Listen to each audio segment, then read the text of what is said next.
asking. Come with me, I'm not really asking. We'll get away to a place where we don't know.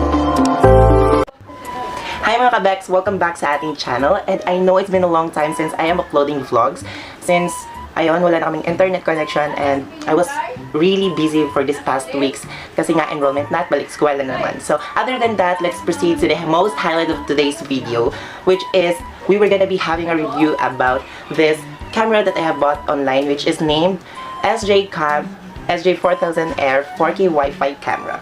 And it cost me like around 4,199 pesos, but na-order ko kasi to or nabili ko to when they are having a big sale. So medyo low price siya, ganon. So yun guys, and here it is. So ayan, and I'm super duper excited na gamitin siya kasi binili ko talaga siya for my outside vlogs or travel vlogs as well. And yes, and as you can see, it obviously out of its packaging. Kasi nga, I was really excited when it arrived. Right after it arrived, inopen ko na talaga siya to check if the item isn't defective. So, good thing naman is hindi naman talaga siya defective or wala siyang defect at any issue at all. And yes guys, ganyan siya. And as you can see, Wi-Fi siya and meron siya nakalagay. Yan yung front na ano niya, box niya na nakasulat. And ayan, meron diyang nakalagay na Sj4000 Air Action Camera, 4K, 30 FPS interpolated, Wi-Fi, and 30 meters water resistant. And it's simple design, lightweight, HD recording, restore every detail, and accessories are complete to adapt to a variety of occasions. Maximum support of 64 memory card or 64 gig. And yes guys, dito naman sa gilid ay meron siya nakalagay na meron malaking sjcam empower your dreams, and meron siyang, itong kinakover ko guys is, meron na kasi akong code to test its authenticity, kung original ba talaga siyang sjcam. And yes, it is. Meron din siyang QR code as well for iOS and Android. So ayun siya guys. All you have to do is scan and download the app to connect its, ayun, connect to your cell phone devices or gadgets. Kasi, good thing about this product is you could be able to connect it with your mobile phones through its Wi-Fi connection. So, what you have to do is to open the Wi-Fi connection on its feature and the Wi-Fi connection to your phone so that they could be able to connect with each other. So, ayun. And dito naman sa gilid, it said here that the SJ4 Air includes this camera itself, the waterproof case, the mounting items here. Hindi ko alam kung ano itong chupa ekek na to, basta all is used for the camera. And dito naman sa likod, ayan, meron dyang mga languages na mga nagde-define ng features ng camera. So, dito tayo sa USA kasi ito lang yung naiintindihan ko. Yan. So, ayan guys, nakasabi dito na yung screen niya is 2.0 LPPS and yung lens niya is 170 degree A plus HD wide angle lens. Ang video resolution niya ay 4K 30 FPS, 2.7K 30 FPS, 1080p 60 and 30 FPS at 720p 120 and 60 and 30 FPS. At ang video format niya is MOV and ang compression niya is H.264. Yung storage niya naman is micro SD. Well, obviously wala siyang internal memory card. I mean internal na storage. So yung connections niya is you can be able to use USB 2.0 or yung Wi-Fi. Meron din kasi siyang wire na pang pwede mo siyang i-connect through your phone kung walang Wi-Fi o sira yung Wi-Fi ng phone niyo. And ang kanyang operation system guys is Windows XP or Service Pack 2 or later, and Mac OS X 10.4.11 or later. So ayan guys, yan lang nakalagay or nakasulat sa body of its box. So for this junction guys, we're going to open this box para makita kung ano mong nasa loob nito. So let's do this. Ayan. Ayan siya guys, and sa likod, yan, meron siya nakasulat ng ganyan. So ayan. So ayan siya guys, pagka-open mo is meron siya yung camera itself together with the waterproof case. Yes, and its accessories guys. Yan na nakabox. So ayun. Before we proceed to the camera itself, we have to look up to kung anong nandito sa loob ng box. So, na box ng accessories, kung anong mga laman nito. So, ayan siya guys. So, let's open, guys. So, ayan siya. Meron siya mga something dito na hindi ko alam. So, the first one we got here is itong kanyang, ano ba to? Parang charger niya ng wire. So, need mo lang ng adapter ng cellphone nyo. So, at saka, guys, ano din siya, Android type yung charging pin niya. So, you can use your charger ng phone nyo. And meron siya dito ang mount na ano to. So, ipapakita ko na lang sa inyo kung ano-ano yung mga nakuha natin dito sa accessories box kasi hindi ko din alam kung anong mga ito.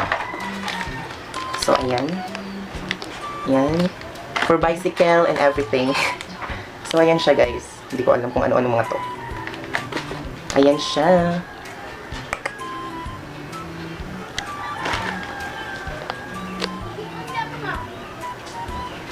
And, of course, ang manual ng ating sjcam camera. Ayan, kanyan ang itsura ng ating manual, guys.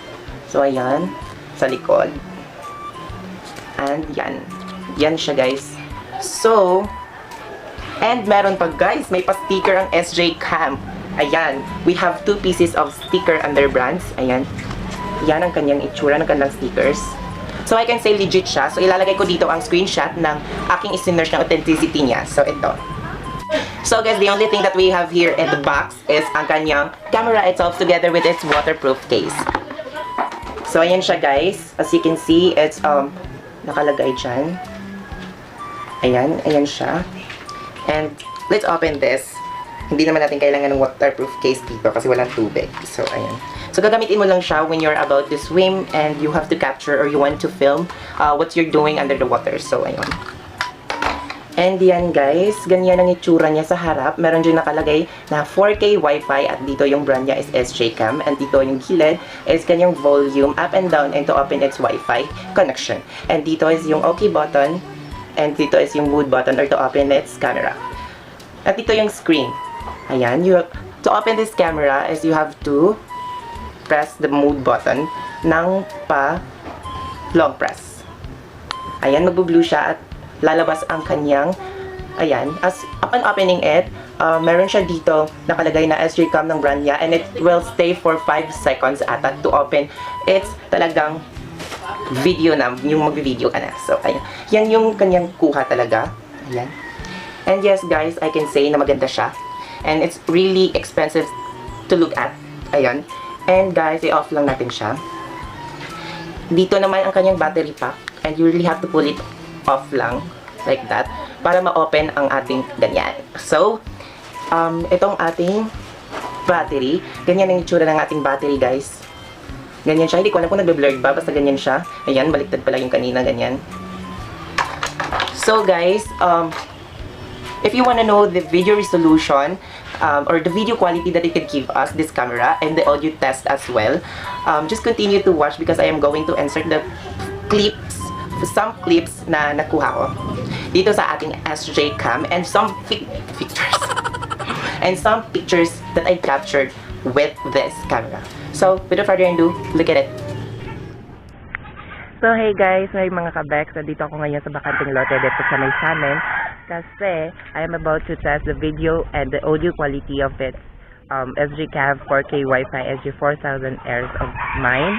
So, ganito siya, guys, and I'm using 30 FPS ng 1080p resolution niya kasi I am not using the 60 FPS because I am just using an ordinary memory card, not class 10, not original as well, but an ordinary memory card. And naglalag kasi siya kapag you're just using with your ordinary memory card. So hopefully, guys, nagustuhan nyo.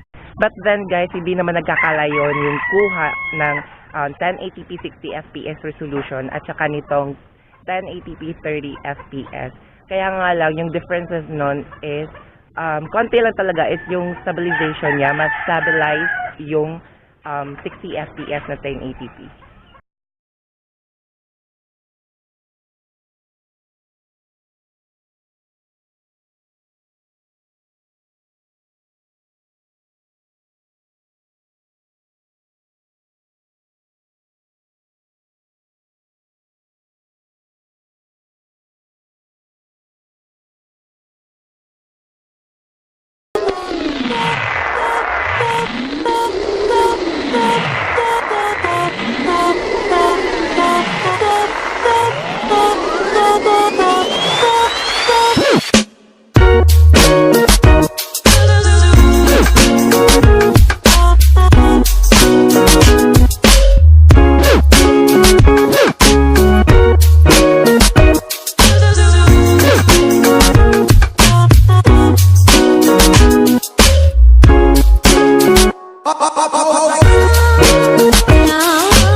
kabeks, hopefully ay na-testify nyo sa sarili nyo if it really suits to your standard pa. Pasok ba siya sa standard nyo and nagustuhan nyo ba yung video quality. And yes guys, kung nagustuhan yung video na to, don't forget to like, subscribe, and share this video to any of your social media account. If you want me to do something, just or whatever comment you really want to put in the comment box section below, just type. And yes guys, and mga kabeks, bye and thank you.